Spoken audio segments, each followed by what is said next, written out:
Demandez que nous soyons sensibles à la parole de Dieu. Parce que la parole de Dieu est bonne. Elle nous fait du bien, elle nous fortifie, elle nous réconforte, elle nous encourage. Ce Dieu-là, quand on parle d'un Dieu d'amour, c'est que tout ce qui l'engage envers nous est rempli d'amour et de grâce. Alors, je vous demande simplement d'être attentifs par la grâce de notre Seigneur. Merci. Ça va, vous vous sentez bien? Amen, amen. Très bon, hein? Est-ce que vous vous rendez compte de la grâce qu'on a de pouvoir participer à une louange aussi forte dans cette présence de Dieu? Je voudrais vous partager quelques pensées que j'ai eues ce matin en me levant et en priant pour vous. Et aussi quelque chose que j'ai reçu tout à l'heure en rentrant dans cette église. Et je me suis tout de suite senti bien. Et je voudrais partager cette pensée que j'ai eue quand je suis rentré dans cette assemblée, dans cette église. Elle était encore pratiquement vide, mais le Saint-Esprit était déjà là. Les anges étaient déjà là. Le Seigneur m'a montré qu'il y avait un espace dans cette église qui permet à des prophètes de venir et de se sentir bien. Il y a l'espace suffisant, il y a un espace suffisamment large pour que des prophètes puissent se sentir à l'aise au milieu de vous. Et à cause de cela, le Seigneur m'a montré qu'il va vous envoyer des prophètes. Je ne sais pas de qui il s'agit, je ne sais pas quand ça va venir, mais j'ai vu que l'atmosphère dans cette église permettra à des prophètes de venir et de se sentir à l'aise. Et de pouvoir exercer leur ministère. J'ai eu aussi cette pensée que certains vont venir peut-être blessés, parce que dans de nombreuses églises, on a confondu les prophètes avec des petits canaris. On a voulu les mettre dans des petites cages. Mais le Seigneur m'a montré que dans cette église, il y avait cet espace suffisant pour que ces prophètes, ces aigles, puissent prendre leur envol et apporter la bénédiction de Dieu. Et pendant que je recevais cela en parcourant la salle, j'ai vu que ça allait être lié à une formation que Dieu allait vous donner pour vous préparer à la guerre, à une guerre spirituelle. Tout à l'heure, on a chanté « Nous marchons ». Il faut que l'armée de Dieu marche dans sa destinée de détruire les œuvres du diable. Il y a des millions de personnes qui attendent la révélation des fils de Dieu. Et ça, Dieu le veut. Et il veut nous faire entrer dans une dimension de guerre spirituelle où nous sommes prêts à rentrer dans le combat. Et ça, Dieu va vous le donner. Il va vous envoyer des prophètes pour vous aider à rentrer là-dedans. Et ces prophètes vont pouvoir aussi s'élever et exercer leur ministère et être envoyés. Voilà ce que j'ai eu à ce niveau-là.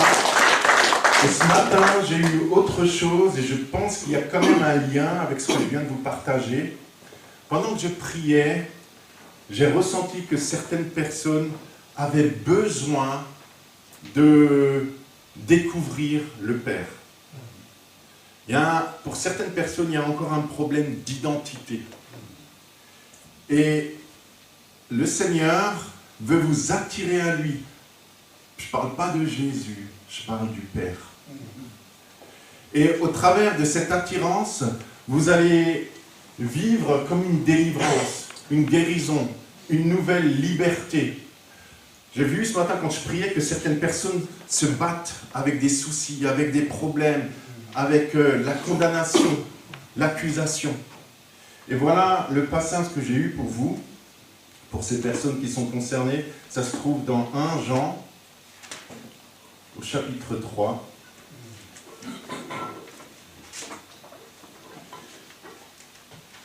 Et c'est le désir du Père de se révéler à vous, pour que vous puissiez être guéris dans votre cœur. C'est dans 1 Jean chapitre 3. Il faut que j'enlève mes lunettes. J'ai plus de 50 ans. Je suis bientôt aussi au ciel et ça c'est bon. Voyez quel amour le Père nous a témoigné pour nous, pour que nous soyons appelés enfants de Dieu. Et nous le sommes. Amen. Le frère là, tout à l'heure, le pasteur Mario, juste avant, il a dit qu'on était dans un palais qui nous a sortis de sa cabane. Ouais. Nous sommes des nouvelles créations. Nous sommes devenus des enfants de Dieu. Et dans cette dimension, le Seigneur veut nous faire entrer dans cette dimension de fils et de filles dans la maison du Père. Et je vous lis encore un dernier verset.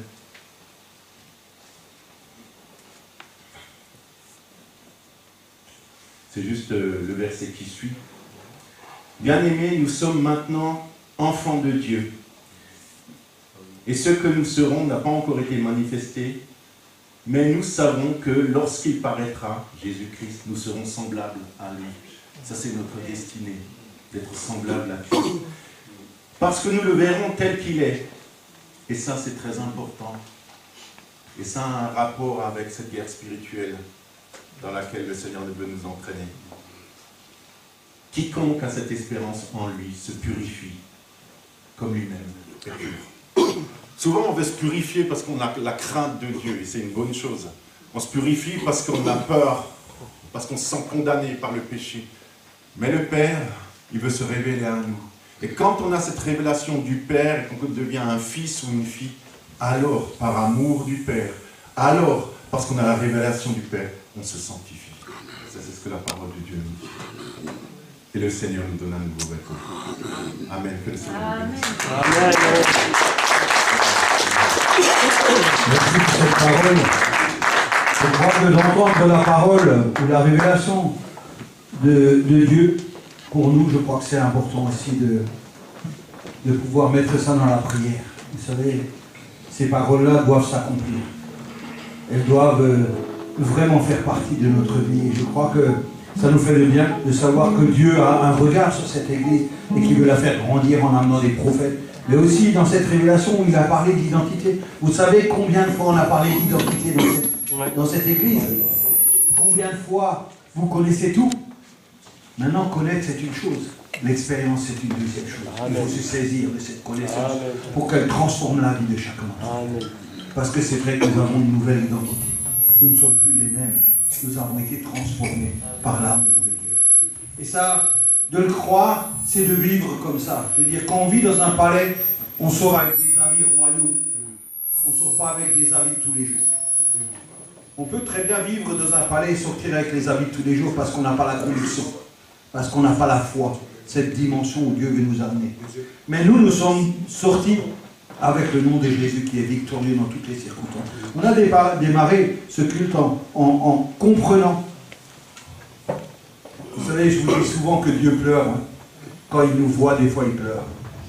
Il pleure parce qu'il se dit pourquoi mon peuple marche de cette manière alors que c'est un peuple de gloire, de puissance. Et c'est ça que nous sommes. Nous sommes des enfants de Dieu. Avant, nous étions dans la rue. Avant, nous faisions ce que nous voulions. Mais maintenant, notre identité a vraiment changé. Elle a réellement changé. Je crois que c'est ça que nous devons saisir et comprendre. Parce que Dieu est bon. Vous savez bien que Dieu, quand il parle, c'est toujours pour nous réconforter, pour nous attirer à lui. Et je crois qu'il a dit une parole, et je voudrais confirmer cette parole, qu'il y a des gens aujourd'hui qui ont des problèmes de culpabilité dans l'Église. Et ils devraient se rapprocher de Dieu.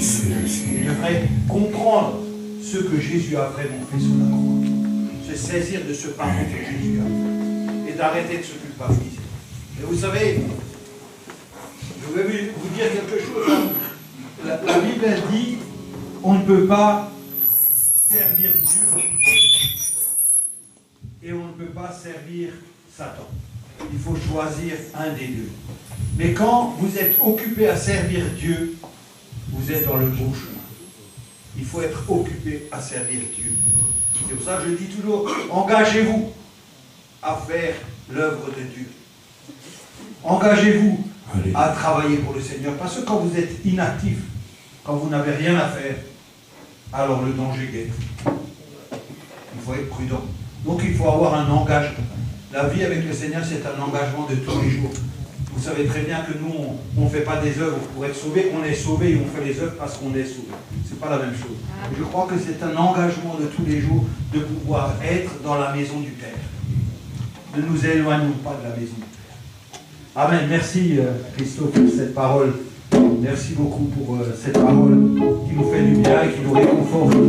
Et là, nous allons nous lever parce que nous allons chanter. Bénissez le Seigneur, car il est Dieu même. On écoutera la parole de Dieu. Bénissez le Seigneur, vous tous, habitants de la terre. Servez l'Éternel avec joie. Venez en sa présence, il est le roi des rois. La bénédiction de Dieu Tout-Puissant. Il est vivant. Aujourd'hui, pas demain. Bénissez le Seigneur. Allez, Albert. Bénissez le Seigneur, vous tous serviteurs du Seigneur. Et vous allez dans la maison de Dieu et dans les heures de la nuit. Levez vos mains vers lui, bénissez votre Dieu. Que le Seigneur soit béni de Sion, lui qui fit le ciel et la terre.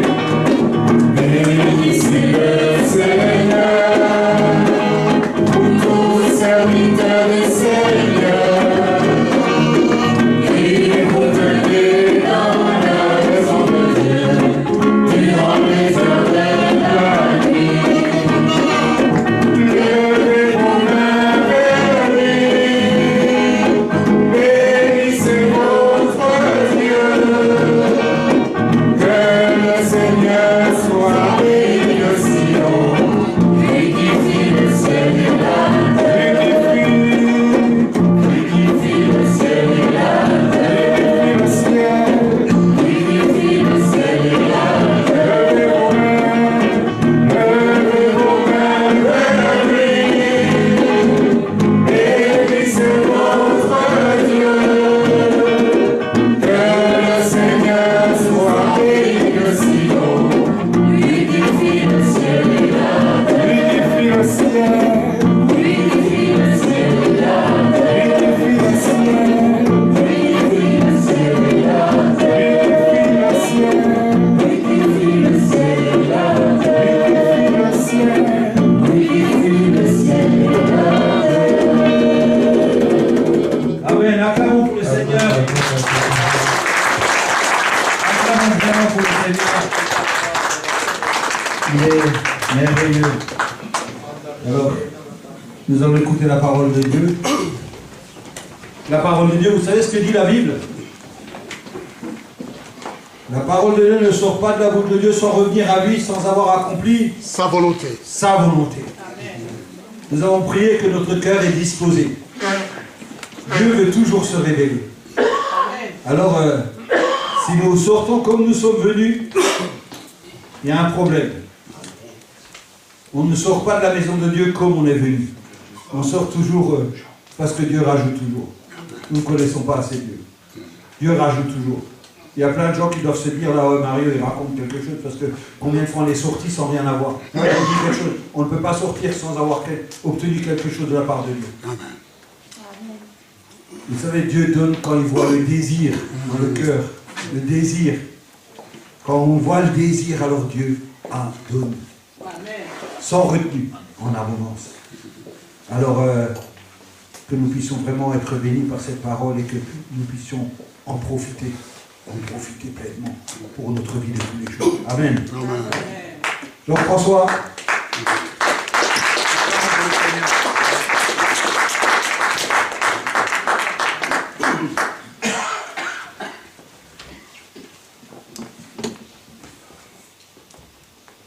Alléluia!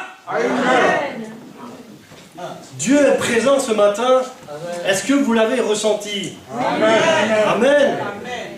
Il était là, il est encore là. C'est pas parce que tu es assis qu'il n'est plus là. Il aime bien aussi que tu sois debout. Et ce matin, vous connaissez le thème certainement, hein, parce qu'il a été envoyé. Je vais vous parler de la puissance de la foi. La foi. Ah oui. Amen. Alors, on a eu des bonnes paroles ce matin, qu'on était des fils et des filles de Dieu. Et c'est la vérité. Mais comment tu peux vivre ta vie de fils et de fille de Dieu si ce n'est par la foi? Il faut vraiment le croire. Et beaucoup de chrétiens, ils le savent, mais ils ne le vivent pas. Et oui, alors que la foi nous a été donnée pour vivre la puissance de Dieu avec Dieu, au nom de Jésus, qui est le nom qui est au-dessus de tout nom. Et tout ça, nous le chantons. Il y a une armée qui se lève, il y a puissance dans le nom de Jésus. Alléluia. Amen. Mais est-ce que tu le vois dans ta vie? Personnellement. Amen. La foi nous a été donnée. Alors, la vie chrétienne, elle a commencé comment? Ta vie chrétienne, elle a commencé par une confession de foi. Par une confession de foi. Si tu ne l'as pas fait, tu peux le faire ce matin. Si tu confesses de ta bouche le Seigneur Jésus, et si tu crois dans ton cœur que Dieu l'a ressuscité des morts, tu seras sauvé. C'est une confession de foi. Tu as commencé par la foi, en acceptant Jésus-Christ. Et c'est magnifique. C'est super. Tu es devenu un enfant de Dieu. Tu es né de nouveau. Tu es une nouvelle créature. Toutes choses anciennes sont passées, c'est fini. Tu ne regardes plus en arrière, tu regardes en avant parce que tout est nouveau. Toutes les choses sont nouvelles. Alors le passé, il est passé. Dieu le dit, même si tu étais rempli de péché, c'est fini, tu es lavé, tu es purifié, tu es un enfant de Dieu, tu peux aller dans la présence de Dieu parce que tu es saint. Alléluia. Et c'est ça qui est merveilleux, que Dieu, il a tout prévu. Tout est écrit pour nous. Et nous pouvons le vivre. Donc tu es né de nouveau. 1 Jean 5,4 nous dit, tout ce qui est né de Dieu triomphe du monde. Amen. C'est pas fini. Et la victoire qui triomphe du monde, c'est notre foi. Donc tu triomphes dans le monde par la foi. C'est une réalité. C'est une certitude, c'est une garantie. Tu triomphes dans ce monde. Tu m'as fait une ça ne va pas, tu es triomphateur. Fils de Dieu, fille de Dieu, tu peux marcher la tête haute. Alléluia. Parce que Jésus est avec toi, c'est la réalité. Il marche avec toi, ça a encore été dit ce matin. Et tu marches dans la lumière. Et c'est qui la lumière? C'est Jésus. Alléluia, c'est Jésus. Donc tu marches dans la lumière de Jésus. La Bible dit même que tu as reçu le pouvoir de devenir un enfant de Dieu. C'est un pouvoir. Un pouvoir. Une puissance. Alors tu triomphes dans le monde par la foi. Jésus a vaincu le monde. Exactement.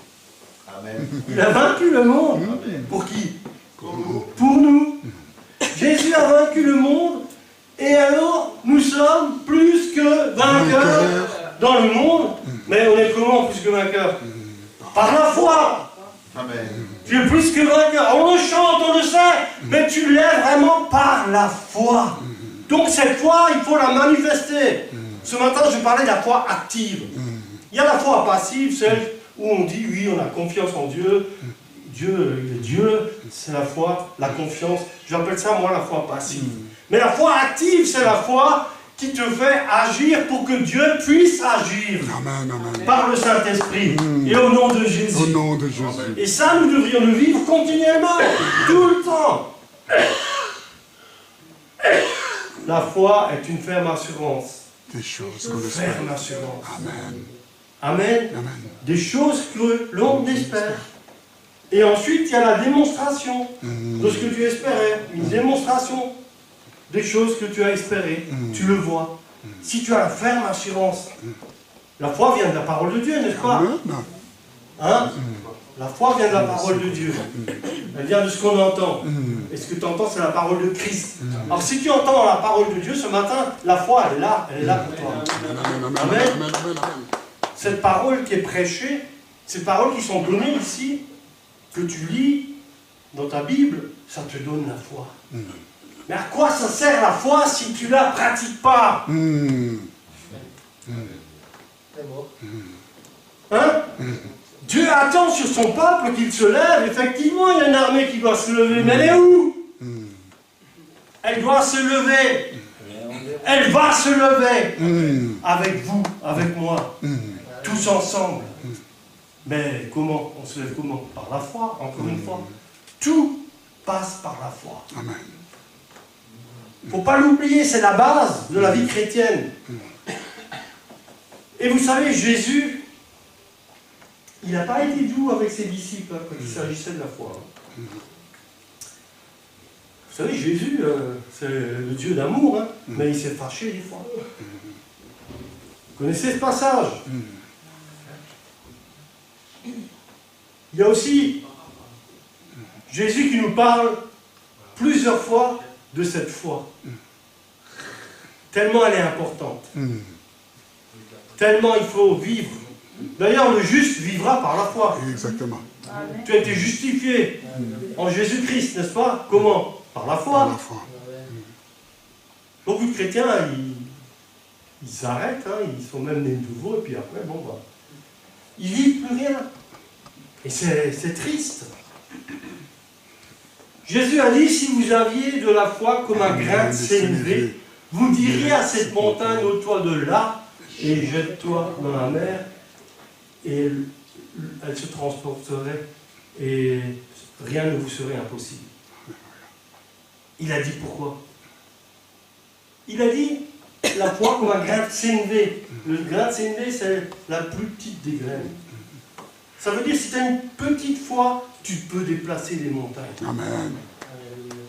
Ouais. Les gens ils disent, oh, je n'ai pas assez de foi. Si, la petite foi suffit pour déplacer des montagnes.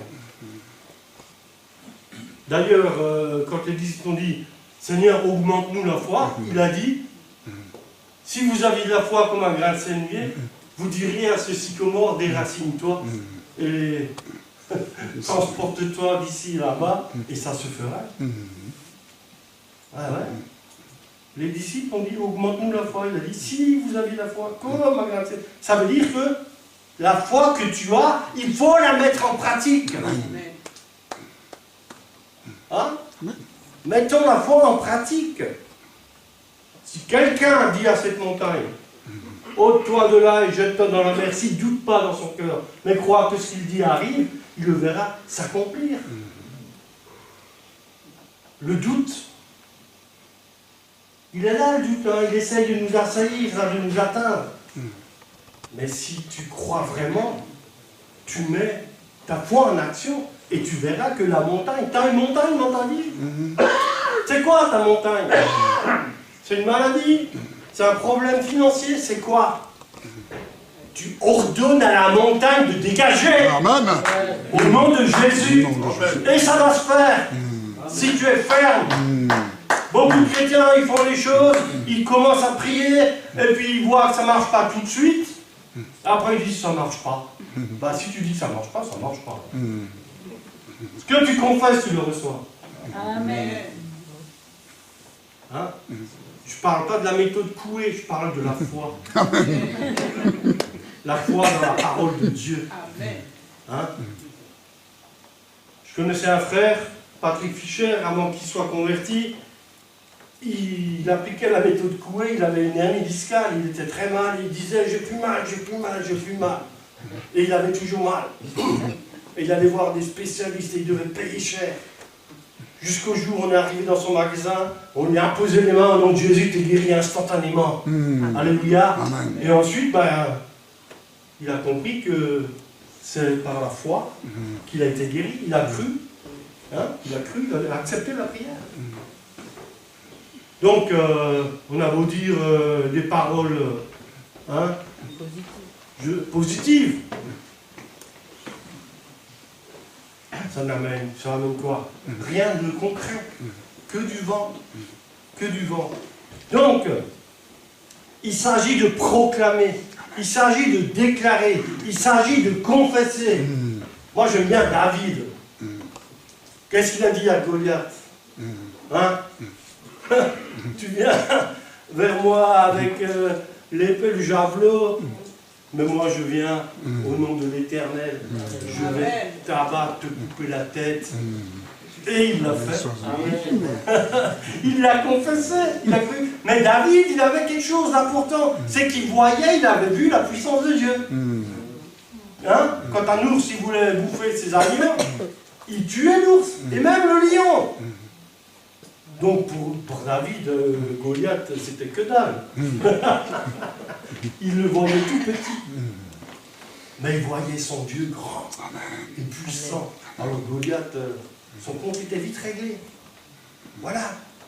Un homme de foi. Vous savez, la Bible dit que tout est possible à celui qui croit. Tout. Ouais, mais tu sais, frère, tout. Oui, mais tout.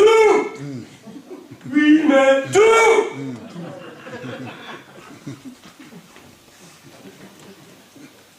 Mes amis, la parole de Dieu dit que la foi est fondée sur la puissance de Dieu.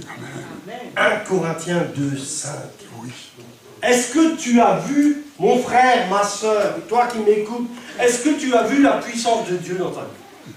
Je ne parle pas de la conversion, ça c'est le plus grand des miracles. Quand tu te donnes à Jésus-Christ.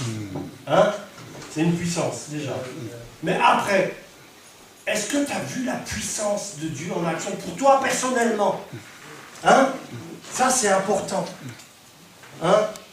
Beaucoup de chrétiens, ils n'ont pas vu la puissance de Dieu dans leur vie personnelle. Ah, ils vont sur Internet, là ils voient rien. Sur Internet. De Dieu, de pas Dieu. Hein? Est-ce que tu veux voir la puissance de Dieu dans ta vie? Amen. Pour toi-même. Amen. Pour que tu sois vraiment sûr et certain. Beaucoup l'ont vu, je le sais. Mais c'est ça qui te fait grandir, c'est ça qui t'affermit, c'est ça qui vraiment, en fait, fait grandir ta foi. Hein?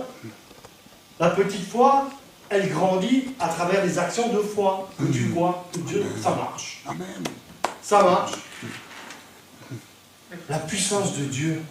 L'évangile est la puissance de Dieu pour le salut de quiconque croit. Oui, des Juifs premièrement. Mais les Juifs, ils n'ont pas cru, donc on passe à la suite.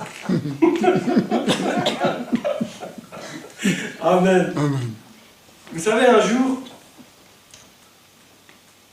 quand on habitait à la villa, là, au château à Wittenheim, j'avais invité des gens, j'avais fait les cours d'allemand, là, à la FIPA, là, et j'avais invité tous les... parce que je les évangélisais tous là-bas, évidemment, et je les ai invités à un repas. Un dimanche à midi. Et donc, on prépare la table et tout, dehors, hein. C'était l'été. Et vers midi moins quart, des nuages noirs qui viennent, des nuages purés. Et ça s'approche, ça devient noir. Je dis, oh Seigneur. Je dis, Seigneur, regarde, j'ai invité des gens, c'est pour les évangéliser. Hein. T'as fait de moi un évangéliste, regarde ce qui se passe là. Je dis, Seigneur, chasse ces nuages. Et le Seigneur m'a répondu, c'était clair et net. Il m'a dit, fais-le toi-même. Je suis rentré, je dis, chérie, Jésus m'a dit que je dois le faire moi-même là. Chasser les nuages. Alors viens, je suis sorti dehors, sur l'escalier, j'ai regardé les nuages. J'ai dit maintenant au nom de Jésus, il y a une évangélisation qui est prévue ici. Donc vous dégagez là-bas, dans les Vosges. C'était dommage pour les Vosges. Il n'y avait pas d'évangélisation. Et donc, je suis rentré. Et je suis quand même ressorti pour voir. Écoutez, le ciel était bleu. Amen. Merci Seigneur. On a pu passer une super après-midi, on a évangélisé, prié. C'était formidable. Amen. Mais vous voyez, Dieu m'a dit, fais-le toi-même. Amen. D'ailleurs, la première fois que j'ai prié pour un malade dans la rue à Cannes, vous connaissez ce témoignage. Et j'oublierai jamais ça. Je ne peux pas. Il m'a dit, donne-lui l'ordre de se redresser en mon nom. Ben, je disais, donne-lui l'ordre, je suis qui moi pour donner l'ordre? Hein, dans ma tête. Donne-lui l'ordre. Il se redresse en mon nom. Et je lui dis, au nom de Jésus, redressez-vous. Le gars, il s'est redressé. Il était comme ça depuis 25 ans, plié en deux. Voyez, Dieu, vraiment, quand il nous dit quelque chose, la parole de Dieu, c'est la manifestation qui se produit. Ça a été dit, la parole de Dieu elle produit toujours ce qu'elle dit. Hein? Alors voilà. Donc vous devez vraiment, mes amis, voir la puissance de Dieu. Et vous savez comment vous voyez le mieux la puissance de Dieu? Quand vous témoignez. Amen. La puissance de Dieu, elle se voit plus dans le monde que dans l'Église. Exactement. Tu veux voir la puissance de Dieu? Témoigne. Parle de Jésus, parle de tes expériences, donne envie aux gens. Hein? Faut donner envie aux gens par tes expériences. Si tu n'as rien à partager, tu n'as rien vécu, qu'est-ce que tu veux donner envie? Les gens, ils veulent des preuves. Dieu n'a rien à prouver. Hein? Mais les gens, ils veulent des preuves, ils attendent. Ah, mais moi, quand je vois quelqu'un, il est malade, tout de suite, je dis, bon, écoutez, vous allez voir, je peux prier pour vous, Dieu va vous guérir. Ah, et je ne me dis pas si ça ne marche pas. Le diable, il viendra toujours pour te dire, mais non, hein, c'est pas pour toi. Il m'a dit la première fois que j'ai prié pour cet homme dans la rue. Mais je ne me suis pas laissé avoir. Vous savez, ces 6 femmes qui sont venues un jour à la maison, que Joséphine avait invitées, hein, alors ça aussi, c'est... Elle invite 6 jeunes femmes à la maison, là, elle était en stage. Chérie, je les invite à la maison à midi à manger. Je dis super, campagne d'évangélisation. Elles étaient là, les 6, autour de nos tables, et celle en face de moi. Et je commence à bénir le repas. Merci Seigneur pour ce repas, Seigneur. Et elle me coupe là, la femme en face. Elle me dit, je veux rien entendre de votre religion, de Dieu, ça ne m'intéresse pas. Elle me rentre dedans, mais vraiment. Je la regarde. Je lui dis, je vous ordonne de vous taire. Et si ça ne vous plaît pas, la porte, elle est là-bas. Ouais. Je n'ai même pas dit au nom de Jésus, hein. J'avais l'autorité. T'es un fils de Dieu, une fille de Dieu, t'as l'autorité de Dieu. Alors je ne voulais pas du mal à cette femme. Elle n'est pas partie. Elle est restée. Et je commençais à témoigner, à parler de Jésus. Hein? En mangeant, en buvant du pain. Et oui, c'est pas interdit. Bah figurez-vous que Joséphine, elle fait le genou là, elle me dit, fais un appel. Je dis, ah mais pas l'église. Fais un appel. Je dis, bon, je me lève, je vais dans le salon. Hein, je me retourne, je dis, bon, si quelqu'un veut donner sa vie à Jésus, qu'elle vienne. La fille là, la chaise, elle l'a jetée par terre. Elle est venue en courant. Moi. Vous voyez? Mais j'aurais jamais pensé ça. C'est la première, tu te souviens? Elle est venue, elle voulait la prière. Elle voulait donner sa vie à Jésus. Hein? Ah, il y a certains chrétiens, ils auraient dit, quand je dis ça, ils auraient dit, ce frère, il manque de sagesse.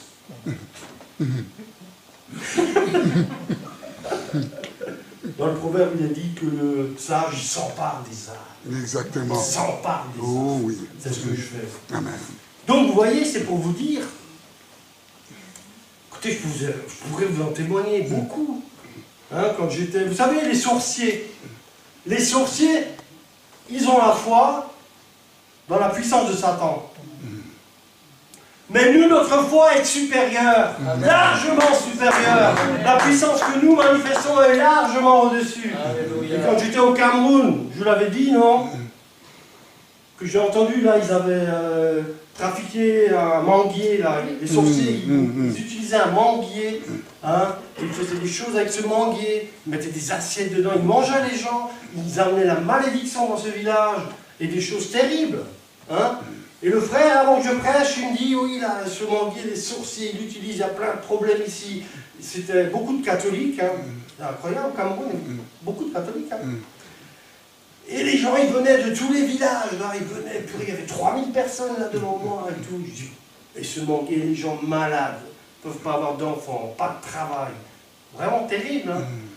Et alors, je prêche l'évangile et à la fin, je vais devant ce manguier, là, il était énorme, et moi, tout petit, là, j'en fais un petit. Hein? Mais j'avais la niaque, j'avais la rage divine. Et je regarde le manguier, je dis au nom de Jésus, je te maudis. Tout le monde a crié, hurlé de joie. C'est l'Afrique, tu connais. Ils vont tous hurler, ouah, et tout ça. Le lendemain matin, il y a un pasteur, il est venu en courant, là, il m'a dit, frère, le manguier que t'as maudit, il a séché dans la nuit. Alléluia.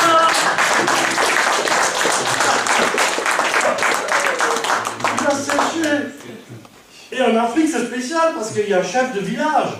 Hein? Tu ne peux pas couper l'arbre si tu n'as pas l'autorisation du chef de village. Et le chef de village, il a donné l'autorisation pour le couper, ce manguier. Et c'est quand ils l'ont coupé, ils ont vu qu'il y avait des assiettes dedans. Des assiettes. Ils mangeaient les gens. Terrible, ça, hein? Mais j'ai vu la puissance de Dieu, une fois de plus. Vous savez, Jésus a horreur de l'incrédulité. Horreur de l'incrédulité. Vous savez, quand le fils lunatique, là, que les disciples, ils n'ont pas pu chasser un démon. Exactement. Jésus s'est fâché, là. Hein? Parce qu'ils n'ont pas pu chasser un démon. Il leur a dit quoi? Race incrédule et perverse. Jusqu'à quand vous supporterai-je? Jésus a dit ça. Le Dieu d'amour. Ouais. Jésus il a horreur de l'incrédulité. Pourquoi? Parce qu'il sait, Dieu sait qu'il ne peut rien faire à cause de ça. Exactement. Dieu veut faire, il ne peut pas faire parce que tu es incrédule. Note ça. Dieu ne peut pas agir parce que tu ne crois pas. C'est terrible, hein? Regardez Pierre. Hein? Quand Jésus vient là, marche sur l'eau. Et Pierre il dit, il croit que c'était un fantôme. Pierre il dit, si c'est toi Seigneur, ordonne que je vienne. Et Pierre il va. Et il marche sur l'eau. Et d'un coup, il a peur. Parce qu'il commence à couler. Et il doute, écoute, viens à mon secours. Et Jésus le lève. Et Jésus lui a dit quoi? Purée, ça va scotcher. Homme de peu de foi, pourquoi as-tu douté? Est-ce qu'il y a quelqu'un ici qui a déjà marché sur l'eau? Non mais il faut le faire. Il a marché sur l'eau. Vous imaginez là, il est sur l'eau. Sur l'eau. Et Jésus lui dit, homme de peu de foi. Oh purée Seigneur, oh, t'exagères. Non mais la foi c'est important. Amen. Très important. Tu peux commencer par la foi et t'arrêter. À cause d'une situation, à cause d'une peur, à cause d'une crainte. Et Dieu ne veut plus rien faire. Quand tu commences par la foi, il faut aller au bout. Amen. Il faut persévérer. Tout ce que vous demanderez en priant, croyez que vous l'avez reçu et vous le verrez s'accomplir. Il faut rester sur la position. Amen. Sur la position de foi. Oh, gloire à toi. Vous voyez? Pourquoi n'avons-nous pas pu chasser ce démon? C'est à cause de votre incrédulité. Il a dit Jésus. Hein? Il a horreur de ça. D'ailleurs, Jésus, quand quelqu'un venait à lui et qu'il le guérissait, il disait quoi? Va, ta foi t'a sauvé. Va, ta foi t'a guéri. Qu'il en soit fait selon ta foi. La foi, c'est important. Frères et sœurs, mettons notre foi en action. On peut prier pour que Dieu fasse des choses et on le voit, il fait. Moi, j'ai prié pour ma fille, là, vous avez vu la photo? Je vais déménager, on va déménager en Suisse. J'avais prié, j'avais demandé à Dieu, Seigneur, un travail en Suisse. Parce que là-bas, ça... En Suisse, hein. C'est beau la Suisse, mais les Français, c'est encore mieux. Là, il est suisse, lui. Les taxes suisses, c'est ça le problème. Là, il y a les taxes. Ouais, mais quand même, c'est mieux qu'ici. Donc, vraiment, Dieu a exaucé. Dieu a exaucé, on a vu la main de Dieu, vraiment. Tout collait, tout était... L'appartement qu'elle a loué, le gars qui le cédait, je lui dis, je suis prédicateur de l'évangile, hein, alors on me dit, il dit, ah, mais je suis évangélique. Oh, mon Seigneur. Il y a une église à côté, à 5 minutes, elle va y aller. Et mes amis, je ne vais pas faire long, hein, parce qu'après on va manger. Mangez encore un peu la parole de Dieu. Hébreux 11:6, vous connaissez? Sans la foi, il est impossible d'être agréable à Dieu. Sans la foi, il est impossible d'être agréable à Dieu. Est-ce que tu veux plaire à Dieu? Mets ta foi en action. Arrête d'aller voir le pasteur ou l'évangéliste et mets ta foi en action toi-même. Et tu vas voir que ça marche. Ouais. Ça marche. Vous avez autant de foi que moi, que le pasteur. Parce qu'on a la même parole. Hein? Mais il faut la pratiquer. Il faut la mettre en action. Le juste vivra par la foi. Amen. La Bible dit, veillez, 1 Corinthiens 16, veillez, demeurez ferme dans la foi. Demeurez ferme dans la foi. Même Jésus a dit, trouverai-je encore, le Fils de l'homme trouvera-t-il encore la foi sur la terre? Quand il reviendra. Donc c'est tellement important. C'est par la foi qu'on résiste à Satan. C'est par la foi qu'on a les victoires, qu'on prend des victoires. C'est par la foi. Hein? Bien sûr, Dieu, dans sa grâce, il nous garde, il nous bénit. Mais Dieu veut qu'on aille beaucoup plus loin, comme le dit Mario. Beaucoup plus loin, beaucoup plus. Dieu veut nous donner plus. Mais qui c'est qui bloque? C'est toi et c'est moi. Le peuple de Dieu. Frères et sœurs, cette foi nous a été donnée par la parole de Dieu, mais c'est extraordinaire. C'est extraordinaire. Et Dieu nous fait vivre des situations, des fois, il permet des situations pour qu'on mette notre foi en action. Hein? Quand j'étais chez ma belle-mère pendant 2 ans et demi, j'ai dû avoir la foi, je vous le dis. Hein? Ah oui. Quand je bénissais le repas, Seigneur, bénis ce repas, j'habitais chez elle, obligé, j'avais plus un rond. J'ai gagné beaucoup d'argent avant de donner ma vie au Seigneur. Hein. Je dépensais dans des soirées 3 millions à l'époque, 30 000 francs. Mario. Je dépensais beaucoup d'argent, beaucoup. Je roulais en grosse voiture et tout. Et je suis arrivé chez ma belle-mère, donc Dieu, il m'a tout enlevé. Hein. Ah ouais? Tout doucement.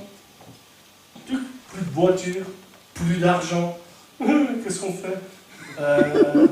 On va aller... je ta belle-mère. Il y a une chambre de dispo. On quitte Cannes.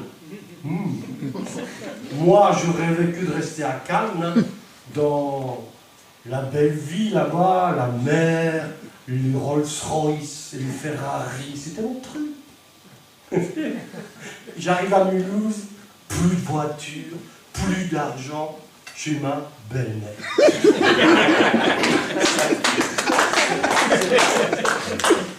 Et quand j'arrive devant la porte, J'ai une voix qui me dit, tu vas rien. Grâce infinie. Pasteur Mario, tu peux le dire.